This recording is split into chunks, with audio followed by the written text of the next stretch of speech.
Really, the West is a cult. I mean, I've said it before. The West, America is a cult. Now, I'm not being hyperbolic. This is why Americans specifically are immediately identifiable, no matter where they are. You know, why they really come across as strange and brainwashed to everyone else in the world if they travel, you know? If you interact with an American, you genuinely feel like you're talking to someone who just has a really insular frame of reference, you know? A fabricated sense of reality, a sense of reality that only makes sense within the American cult compound. It's always a non-interaction interaction, you know what I mean? Like no actual communication takes place in those interactions. It's like they have a stencil, you know? Like they're looking through a stencil, they're looking through a filter, and everything that comes from them adheres to that stencil, and nothing that does not adhere to that stencil can reach them. That's programming. That's what that is. That's brainwashing, you know? A cult is never going to tell you that they're brainwashing you. They won't call their indoctrination programming. They'll call it deprogramming, you know? They'll call it deprogramming. A cult will tell you that everything that you've ever been taught, everything that you have ever felt, everything that you have ever known, your whole view of reality, all this time has been satanic. And we, here in the cult, we will dismantle all the lies and we will guide you to the ultimate truth. That's how they'll put it. Well, that's the West. That's so-called liberalism. And what they want to deprogram is your fitra, your innate human nature. And it's escalatory. Again, just like a cult, it's escalatory. You know how these sorts of, well, I won't name any, but you know these weird sort of insular, secretive cults that exist. They have this sort of tiered system of revealing so-called higher and deeper truths. It's when they let you know what the cult's really about. You know, they don't start right off the bat with the really bonkers stuff. You know, they don't tell you about the mothership the moment that you walk through the door. You know, they'll tell you about hacks for making you more productive that the cult can teach you, how you can be more centered, heal your trauma, you know, make you more positive and so on. But once you buy in and you get into that ecosystem, then you start to move up the ranks within their internal hierarchy. And then you start getting told things that you didn't hear at the beginning, like the cult leader is a messiah, you know, or we're all descended from alien spirits, or what have you. That's when they start to get the weird stuff. They tell you to let go of your relationships and so on. Then you move up more and find out that you're supposed to share your spouse with the rest of the cult. You know, it gets weirder the higher you go. We're all preparing right now for our departure to another galaxy. Here, have some Kool-Aid. It escalates. That's how they go. That's how they do. And the longer these cults go, the more permissive they get within the cult, the more corrupt, the more debauched, the more depraved they get. Well, again, that's the West. That's America. Honestly, if you look at it that way, you can't unsee it. They're trying to deprogram your fitra, and it is escalating. And just like in many cults, they focus on women. They focus on brainwashing and indoctrinating and corrupting women through all sorts of moral inversion. They teach that everything that's moral is immoral, that there's shame in dignity and dignity in shame. It's inversion. Modesty and chastity are oppression. Exploitation and objectification are liberatory. This is a cult deprogramming your fitra, deprogramming your nature, and it's escalating. And you know, one of the arguments that cults always use is that their members are happy, they're content, they're comfortable, you know. They drank the Kool-Aid and they like the Kool-Aid. So who are you to call them brainwashed and enslaved? But see, it's all about framing and prioritization. So like the West, Western liberalism, America, etc., they deprioritize and they negate every metric of well-being besides so-called freedom, right? Nothing matters more than freedom. That's the official doctrine. So as long as cult members feel that they have this freedom, then nothing else is important. And they can't even articulate any dissatisfaction that they might feel, you know? It's just like someone who has bought into the internal logic of a cult. That's Americans. No matter how objectively horrible, no matter how objectively abnormal things are, within your compound. You can rationalize it. You can anesthetize yourself to it because you have absorbed the cult logic, the cult doctrine that makes it all make sense to you. You wake up every day in America already in debt. Before your eyes even open, you owe on your house, you owe on your car, you owe on your education, you owe for your health. Your whole life is chained to subscription services. Debt slavery, wage slavery, subscription slavery. You know, your whole existence is leased. It's on loan from the moment you're born.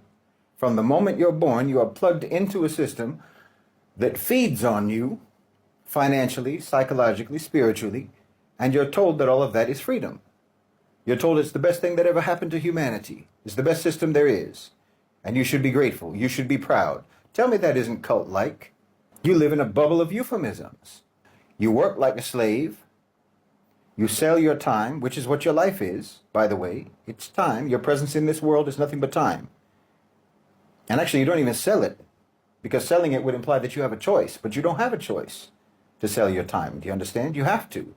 That's what I mean. You're literally born in debt, because from the moment that you enter the world, if you live in the West, if you live in America, well, you have to start justifying your existence within the prevailing profit model. You know, whatever intrinsic value that you have as a human being, whatever purpose you might have in this life, is subordinated by necessity to a job that you don't care about for people who you don't even know, in a company that would replace you tomorrow with a machine or with AI or with a robot if they could. Your dignity is tied to your productivity. And if you don't produce, you don't deserve to eat. If you don't produce, you don't deserve shelter. You don't deserve peace. You're only worth whatever you can generate monetarily for someone else. So you cope. You consume, you scroll, you eat, you buy things that you don't need on credit to reward yourself with the cold comfort of frivolous goods. You know, reward yourself for all the hard work that you're doing, only to keep the cycle going. You bury yourself in entertainment that makes you feel a little bit less numb for just a few hours. Imagine, the only way that you can feel anything similar to being alive is to watch fiction. But you think that's normal because that's what everyone in the cult does. You live alone with little to no human interaction, no human connection. You walk through crowds like a ghost. Your family, most likely, is scattered, is broken, is estranged, again, just like a cult. You know, these are fundamental things that cults do. They break all your relationships. They alienate you from your family. You know, even your friends, most likely, are just avatars on the screen. Curated versions of people pretending to not be as miserable as you are, you know, with their Instagrammable perfect lives that no one's actually living. No one lives like that. That's called lateral reinforcement of cult dogma. Your body is malnourished but overstimulated. You're chemically altered from morning to night, coffee to wake up, pills to concentrate, sugar to cope and make you feel better, weed to make you relax, porn to escape, and then melatonin to fall asleep. You don't even know what it feels like to be natural anymore, to live naturally without chemical augmentation. You don't remember what it's even like to be human, because this is the only version of a human that the cult defines as human. The cult brands approved addiction as self-care, you know, dysfunction as beautiful. This is a cult. Sex isn't sacred anymore. It's not even intimate. It's a commodity. It's a performance. It's a sport. You know, you're taught that your body is your sole value. Desirability is your whole identity, especially if you're a woman. You're trained to be attractive, not decent, to be desired, not loved. In the West, you treat people, relationships, like consumables, and then you wonder why you feel disposable, why you are disposable. Because cults always flatten people to pure function. You can't have anything personal, anything intimate, anything private. And you know, every cult almost eventually becomes a sex cult. I mean, the People's Temple, the Branch Davidians, the Children of God, Nexium, obviously.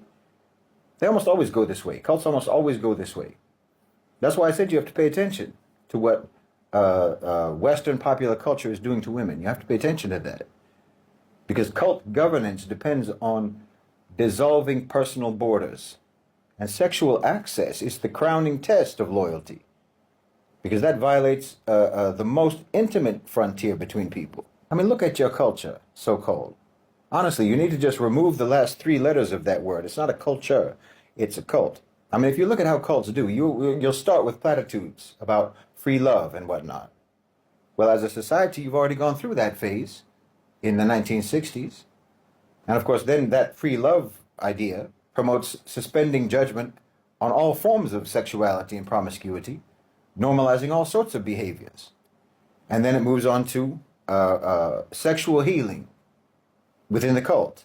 I mean, that concept, sexual healing, was already established in the public mind through song. And then that concept, that further normalizes all sorts of practices, even truly perverted and dark practices. It promotes that as therapeutic, living out your wildest, darkest fantasies without ever actually addressing the sick thing inside you that makes you even have those fantasies. That's never addressed. It's just, well, the idea is it's better for you to do this consensually with someone rather than to force yourself on someone. Force someone else to do this dark fantasy that you have by force. And that's framed as healthy. Think that through. The culture, the cult, does not help you purge yourself of toxic urges. It provides you pathways for acting on them. Because as far as the cult is concerned, all those toxic urges that you have are just levers for creating dependency, levers for creating addiction.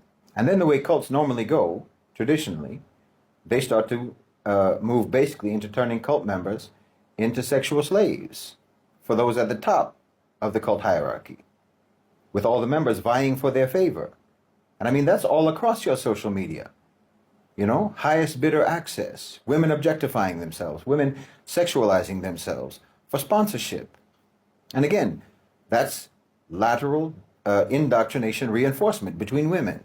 In this case, normalizing degradation, sexualization, objectification, pornification, the flattening of women to their function inside the cult. That's your culture. That's all across social media. And like I've talked about before, women and girls are made immeasurably more neurotic, more depressed, more anxious, more insecure, all because of social media. But within the accepted logic of the cult, you can't say that. So you just post a picture of yourself at the gym and wait for the cult to approve you. And of course, in terms of this, the culture has made all the men eunuchs, just like the eunuchs who used to guard the harems. You get to see everything, but only on your phone screen, only on your laptop screen, your computer, porn, OnlyFans, whatever. You're eunuchs. Your men are eunuchs. And all of you people who talk about high-value men and alpha males and so on, that's your lateral reinforcement of the hierarchy. That's your lateral reinforcement of cult logic that you've absorbed. You've accepted that what the cult tells you you should want is correct, because that's what the elites have. And you've accepted that also that only the elites can have it. Never mind that the it that we're talking about here is a plastic, soulless sex slave. It's moral inversion. And the elite of a cult are always the most degenerate. So look at the elite of your society. Well, these are the ones who built your system. They're the ones who programmed your cult. And they are undeniably the most depraved, the most immoral, the most degenerate people that you can even imagine. Like, just for me, I can tell you, from my generation, basically all the music and all the movies that we grew up on, all of that was produced by truly demonic perverts. Tell me that isn't programming. You think they're giving us anything good to listen to, anything good to watch that's going to help our brains? No, it's all for programming purposes. And it will reflect the ideology of that cult. And again, just like in a cult, conformity is relentlessly enforced. You memorize scripts and you recite those scripts just like dogma. Not because you necessarily believe in them or even understand them, but because they are the scripts of the cult. Right or left, liberal or conservative, whatever the case may be. The cult has relieved you of having to think, You're only allowed to think that you are choosing within that totalistic cult compound of America that shrinks the menu of available decisions until obedience feels self-chosen. I mean, your streets are violent. Your cities are broken. Your police are militarized. Your children are medicated. Your schools are a battleground. Your politicians are circus acts. You're absolutely ruled by corporate landlords. You're entertained by corporate propaganda. You're educated by corporate institutions. And you're treated at a very high cost by corporate pharmaceuticals.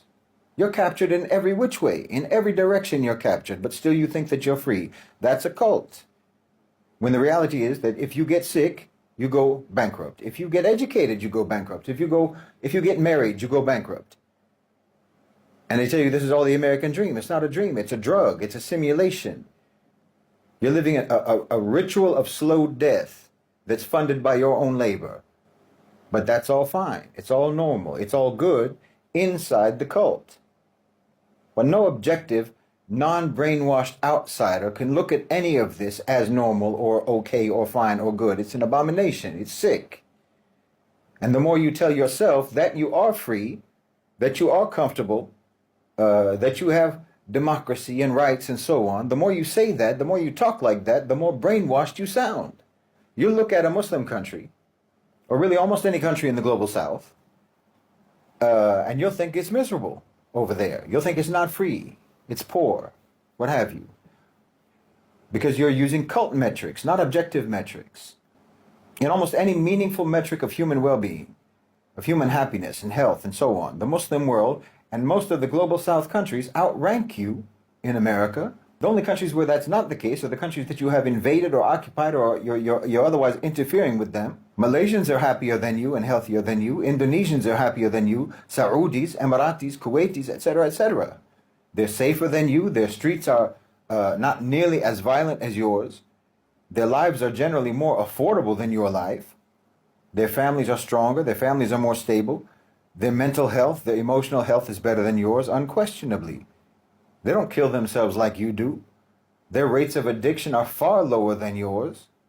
You know, they produce far fewer criminals than you do.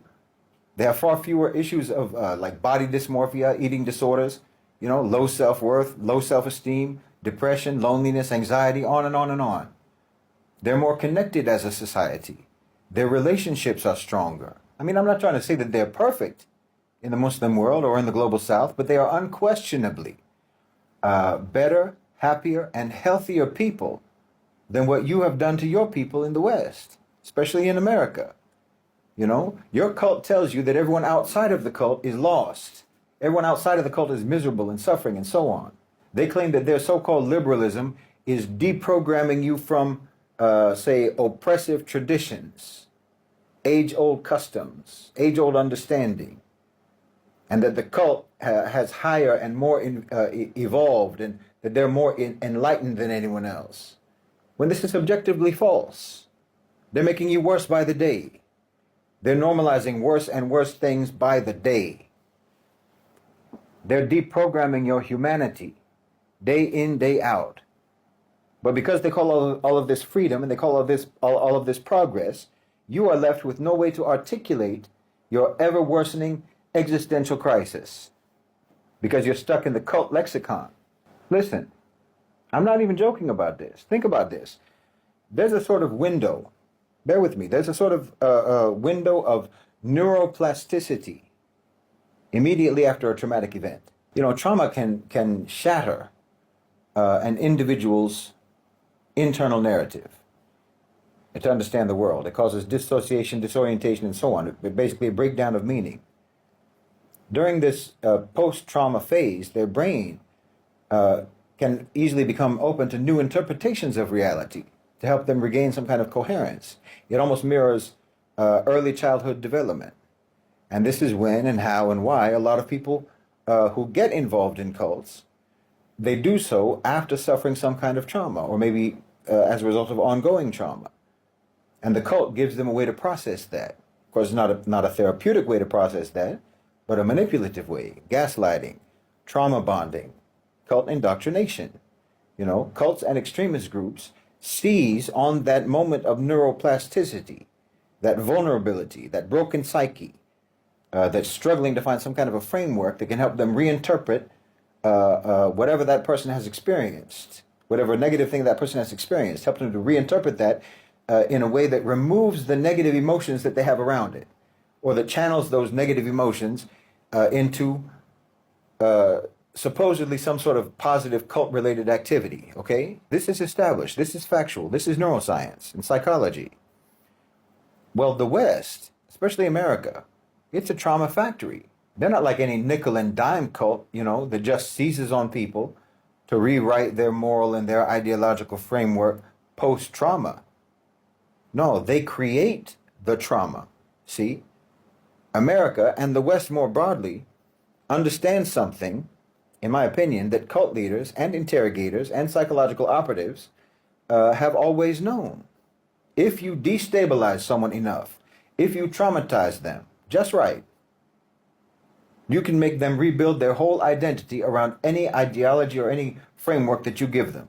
And that society, America, is built to traumatize you. Okay, not always dramatically, but always constantly. There is real, serious trauma as a result of crime, literal fear and insecurity, especially in the urban places, a trauma of predation. But they keep you also in a low-grade crisis at all times. Your job isn't secure, your housing isn't secure or stable, your relationships are fragile, you have no support structure. Not to mention that you have the government constantly telling you to be afraid of this boogeyman or that boogeyman. You're overstimulated, you're overworked, you're undernourished, you're emotionally neglected, and you are spiritually starved. You're in crisis. And then they'll tell you if you're anxious, it's because of your childhood. If you're broken, maybe it's because of those oppressive religious morals that you grew up with. If you're depressed, it's because of your heteronormativity. You feel like a stranger in your body. Oh, that's great. That's liberation coming through. So you cling to the doctrine that they give you because it makes some kind of sense of your dysfunction, moral relativity, sexual fluidity. They just give you a framework to process the trauma that they inflicted on you. Do you understand? They're giving you some sort of a positive spin on the psychological, mental, and emotional problems that they afflicted you with to make you escape into the safety of the cult compound. You're traumatized by the system and then indoctrinated by that same system to interpret the trauma that they caused as proof of the system's necessity. It's a perfect feedback loop. They wound you, and then they sell you a script that tells you that the wound that you have is actually proof that you're healed.